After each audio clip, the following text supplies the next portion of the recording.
Hi, my name is Murtaza Tamjeed. I will be presenting our work on understanding disability services toward improving graduate student support.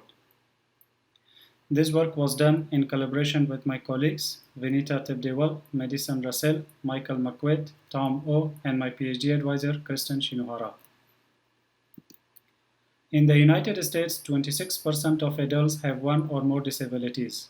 And when it comes to students with disabilities, there is data showing that only few students transition from undergraduate to graduate programs. For example, data from National Science Foundation shows that about 19.5% of undergraduate students have some sort of disabilities, but only 7.2% of PhD students have disabilities. This number further decreases to 5.5% for PhD students in computing. This is problematic because it can negatively impact innovation and progress and result in less diversity among researchers. Students with disabilities receive their accommodations from campus disability services offices. Every university in US has one such office. These offices are created in response to disability laws that mandate equal access to education for students with disabilities, such as Americans with Disabilities Act. These offices maintain websites that contain information about accommodation policies and guidelines about available services and assistive technologies and how to request accommodations. Staff at these offices are responsible for identifying, providing, and implementing reasonable accommodations. However, previous research showed that graduate students receive insufficient and ineffective accommodations from disability services offices, which might discourage students from pursuing graduate school. Other research showed that disability services offices' responsibilities are shaped by undergraduate experiences, not graduate level activities, which might create a gap for students at the graduate level. To further understand this problem, we investigated how do disability services offices accommodate graduate students and how do they make research tasks accessible. To do so, we critically analyzed contents of disability services websites of 18 US institutions and interviewed 17 disability services staff. As for selecting the websites, we chose 18 websites of top universities from CS Ranking, US News, and our previous research. And for the data analysis, we first copied textual contents of the websites in separate Google Docs. Next, we conducted a qualitative data analysis using inductive coding approach. Then we grouped the codes using Excel coding followed by selective coding to identify common themes.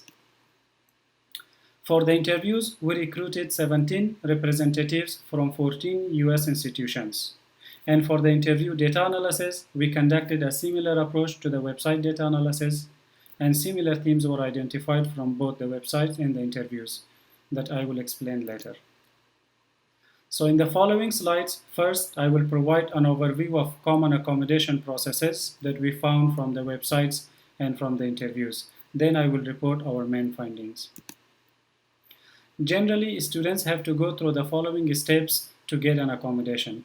First, register with disability services offices and fill request forms. Second, provide current and detailed disability documentation. 3.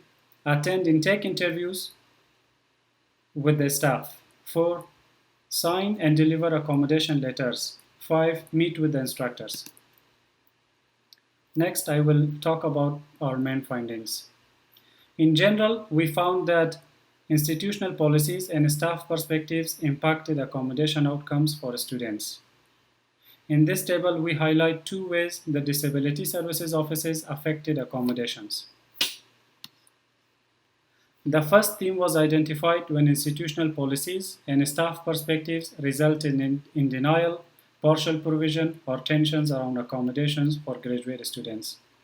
The second theme was identified when disability services offices avoided technical support and struggled to manage faculty attitudes.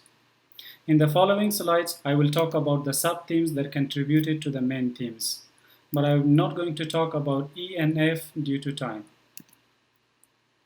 We found that research work, such as reading large amount of contents, off-campus activities such as travel, talks, conferences, and assistive app requests on personal devices were considered as personal study and therefore they were rejected. Instead, hiring a tutor and finding a friend was suggested. For example, P12 said, I would put research in the same category where there's more personal study time. So the student needs to figure out how to make that accessible for them without us really getting involved in that. P16 said, the question is, does the university have to provide you assistive technology? Because you own your device, the university doesn't have responsibility to put something on your personal device. So the student have the responsibility of acquiring their own apps. We found that policies and accommodations specific to graduate students and research activities do not exist, and staff were unaware of differences between accommodating graduate and undergraduate students, despite the differences. P12 said, I guess the list of accommodations are the same, so we don't treat undergraduate and graduate students different in that sense. I'll be honest, I don't know enough of what is different. Our participants reported that students were worried about the culture of ableism in academia and about the implications of registering with disability services offices. Therefore, they avoided registering. They also reported that students were worried about their success in the program and about their future career. Therefore, they hid their disability from their advisors. P17 said, a lot of graduate students are very hesitant to actually register with the office, just because of, I think, what a lot of students perceive is a culture of ableism, really. And within graduate school, students are worried that if they register and faculty get accommodation letters, their whole future is going out of window for being registered. We also found that staff were generalists and only few had one assistive technology specialist on their team. So the technical aspect of supporting the student was overwhelming for them. P16 said, I have decided to stay out of app or assistive technology business because it's so complex. To get the vendor and to set that up is such a big headache.